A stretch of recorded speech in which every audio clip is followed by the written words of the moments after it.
블라디미르 푸틴 러시아 대통령이 내년 대선 출마를 공식화하며 장기 집권의 길이 열렸습니다. 2000년부터 시작한 철권 통치는 이제 5번째 대선 출마로 이어집니다. 불과 6개월 전인 지난 6월 바그너 그룹 수장 프리고진이 반란을 일으켰을 당시만 해도 푸틴의 미래는 불투명해 보였습니다. 위기에 몰린 듯한 푸틴의 모습은 국내외 많은 이목을 집중시켰습니다. 하지만 5번째 대선 출마를 선언한 지금 그의 위기는 마치 없던 일처럼 느껴집니다.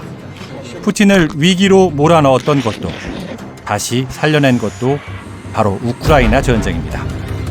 이 과정에서 푸틴의 러시아 뒤에서 전쟁 비용을 사실상 지원한 나라들이 있습니다. 그 중심에는 인도와 중국이 있습니다.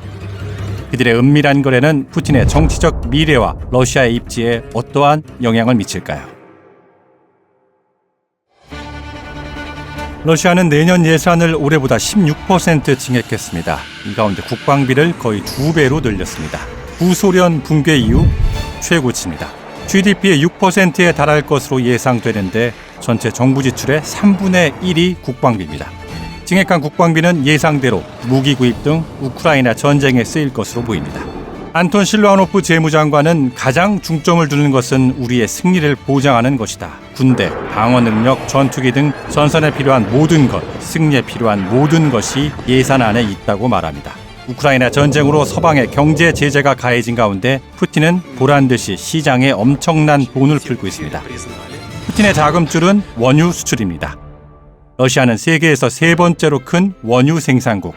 생산된 원유의 대부분은 파이프라인을 통해 유럽으로 수출합니다. 그런데 우크라이나 전쟁 이후 서방 제재로 유럽행 판로가 차단됐습니다. 더구나 러시아의 자금줄을 차단하기 위해 러시아산 원유 가격의 상한선까지 설정했습니다. 가격 상한선의 영향으로 값이 싸진 러시아산 원유는 새로운 시장을 찾았습니다. 인도와 중국입니다. 국제에너지기구에 따르면 인도는 현재 러시아산 원유 수출량의 절반 정도를 구매하고 있습니다. 러시아가 우크라이나를 침공하기 이전까지 인도가 수입하는 원유 대부분은 중동산이었습니다. 서방 제재로 러시아산 원유 가격이 급락하면서 인도는 수십억 달러의 비용을 절감했습니다. 중국 역시 같은 반사 이익을 누리고 있습니다. 최근 러시아에서 출발한 유조선의 경로를 추적해보면 약 80%가 중국과 인도를 향했다고 뉴욕타임스는 보도했습니다. 여기서 주목할 점은 러시아에서 인도로 들어오는 원유 대부분이 항구 인근 공장에서 정제된 뒤 다시 세계 시장으로 수출된다는 점입니다.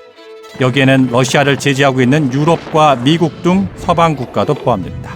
인도에서 정제해 수출하는 러시아산 원유는 인도가 수출국이기 때문에 가격 상한제 적용을 받지 않습니다.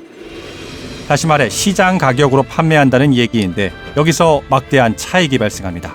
이른바 원유 세탁입니다. 서방 국가들은 인도가 러시아산 원유를 세탁해 벌어들인 막대한 수익 중 일부가 러시아로 흘러 들어갔을 것으로 의심하고 있습니다. 실제로 러시아 의회 두마 부의장인 표트르 톨스토이는 러시아가 장기전 비용을 어떻게 충당하는지에 대한 질문에 인도를 통해 유럽에 판매한 석유 대금으로 모든 비용을 지불한다고 밝혔습니다. 전쟁 첫 해 러시아는 수출로 5,900억 달러를 벌었는데 대부분 석유와 가스에서 나왔습니다. 러시아 시민단체의 계산에 따르면 이는 지난 10년간 연평균보다 1,600억 달러 많습니다.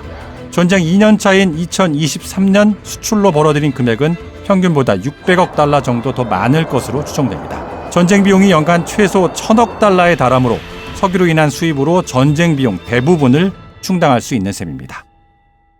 이런 상황에서 푸틴은 최근 아랍에미리트, 사우디, 이란 등 오펙 플러스 회원국 정상들을 잇따라 만났습니다. 원유 추가 감산을 논의하고 촉구하기 위해서였습니다. 감산은 원유 가격 인상을 의미하고 가격 인상은 수익 증대로 이어집니다. 원유 우회 수출로 벌어들인 수익은 전쟁 비용에 사용될 것으로 추정됩니다. 러시아군은 침공 초기 우크라이나의 거센 저항에 고전하며 군수물자 보급에 어려움을 겪었지만 지금은 상황이 달라졌습니다. 풍부한 자금력을 바탕으로 더 많은 병력과 탄약, 미사일을 보유하고 있습니다. 우크라이나의 강점인 드론의 경우에도 이란에서 제작한 전장용 드론 함대를 대폭 보강해 화력 우위를 점하고 있습니다. 반면 우크라이나는 미국 의회에서 추가 지원안이 막히면서 당장 내일을 보장할 수 없는 현실을 마주하고 있습니다. 원유 수익으로 군사 산업을 증대하고 있는 러시아는 이러한 경제적 이익을 바탕으로 전선에 투입할 사병을 모집합니다. 백인 러시아 민족이 대부분인 모병 광고판과 달리 자원 입대자의 상당수는 소수민족 또는 변방 지역의 저소득층입니다. 이들에게 군 복무는 경제적 어려움에서 벗어날 수 있는 기회로 여겨집니다. 자원 입대자의 평균 월급은 일반 근로자보다 4배 정도 많습니다. 여기에 전쟁에서 전사하는 경우 유가족에게 상당한 금액의 보상금이 지급됩니다. 일반적인 러시아 근로자가 30년 동안 일해야 벌 수 있는 금액이 보상금으로 지급되는 것으로 전해졌습니다. 또한 군사 장비와 무기의 생산이 증가하며 전통적으로 군수 공장이 많은 지역이 호황을 누리고 있습니다. 우랄 산맥 주변 지역이 대표적인데 해당 지역 주민들의 일자리 창출과 수입도 함께 증가하는 경향을 보입니다. 이렇게 푸틴의 러시아는 원유 수익을 군사 산업에 재투자하고 이를 통해 경제적 성장을 촉진했습니다. 푸틴에게 전쟁이 필요한 이유입니다. 푸틴에게 전쟁은 권력을 강화하는 지렛대와 같습니다. 집권 초기부터 반복적으로 전쟁을 벌이며 막강한 권력을 키워왔습니다. 1999년 보리스 옐친 정부 시절 47살의 나이로 총리에 오른 푸틴은 2차 체첸 전쟁을 승리로 이끌었습니다. 당시 구소련 붕괴, 이어진 개혁 개방 정책으로 혼란스럽던 러시아 사회의 푸틴의 강력한 리더십은 질서와 안정으로 느껴졌습니다. 이후 푸틴은 그루지아 침공, 시리아 내전, 크림반도 병합, 우크라이나 침공 등 23년 집권 기간 꾸준히 전쟁을 일으켰습니다. 전쟁을 일으킬 때마다 푸틴은 이것이 러시아의 침략이 아닌 방어 전쟁, 즉 서방의 침공을 방어하는 문명 전쟁으로 규정했습니다. 화려했던 러시아 제국과 구소련 시절 막강했던 군사력 등 과거의 추억을 소환해 러시아 국민을 민족주의로 결속시킵니다. 푸틴의 통치는 영원한 러시아 문화와 제국이라는 개념을 중심으로 구축됩니다. 이에 따라 반체제 목소리는 서방과의 문명 전쟁에 대한 반역 행위로 규정됩니다. 필요할 경우 무자비한 탄압과 폭력도 거침없이 사용됩니다. 언론 자유는 제한되고 야당 인사들은 구금되거나 암살 위협을 받습니다. 러시아인에게 자유와 경제적 요소는 국가 통합과 사회 질서보다 부차적 요소인 셈입니다. 우크라이나 전쟁 이후 러시아 정부는 대부분의 독립 언론사를 폐쇄했습니다.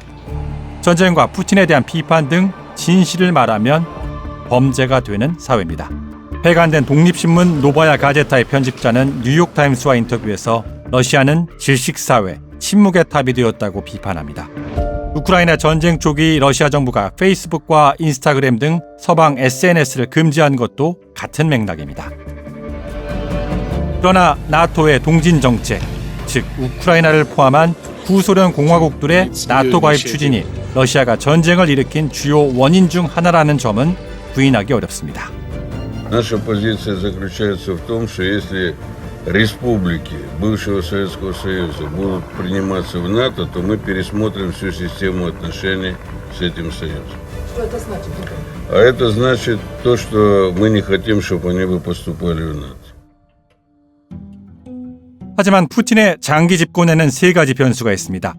첫째, 전쟁에 막대한 예산을 지출하는 러시아는 인플레이션 위험에 직면하고 있습니다. 중앙은행이 금리를 15%로 인상하며 인플레이션 억제에 나섰지만 전쟁이 지속되며 돈이 계속 풀리면 역부족일 수 있습니다. 실제로 러시아인의 약 43%는 향후 1-2년 이내에 경제 상황이 악화할 것으로 예상합니다. 둘째, 우크라이나 전쟁 상황 변화에 따라 추가 징집이 이루어진다면 푸틴의 장기 집권 계획이 흔들릴 수 있습니다. 러시아 국민이 푸틴과 전쟁을 지지하면서도 단호히 반대하는 한 가지, 바로 추가 징집입니다.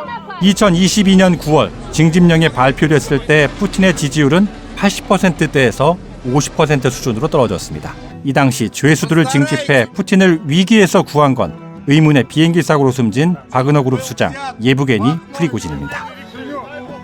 셋째, 내년 미국 대선도 푸틴에겐 중요한 변수입니다. 자국 이익을 우선시하는 트럼프가 당선돼 북대서양 조약기구 나토를 탈퇴한다면 푸틴의 영토 확장 야망에 날개가 달릴 수 있습니다. 러시아가 소셜미디어에 민주당에 불리한 가짜 뉴스 등을 퍼뜨린다는 의혹을 받는 주된 이유입니다. Мне кажется, что те, кто говорят о какой-то диктатуре, сами о ней мечтают. И в современной России эта их мечта уже недостижима. Поезд ушел. Спасибо. 24년 전 현대 러시아에서 독재는 불가능하다고 선언했던 47살의 푸틴은 70대가 된 지금도 권력을 잡고 있습니다. 2000년과 2004년엔 무소속으로, 2012년엔 집권당인 통합러시아당 후보로, 2018년엔 다시 무소속으로 당선됐습니다. 2008년 2회 이상 연임을 제한하는 헌법 규정에 막히자 총리로 물러나 통치하는 꼼수를 쓰기도 했습니다. 그 사이 개헌을 통해 러시아 대통령의 임기는 4년에서 6년으로 늘었고 푸틴은 2차례 더 대통령직에 도전할 수 있습니다.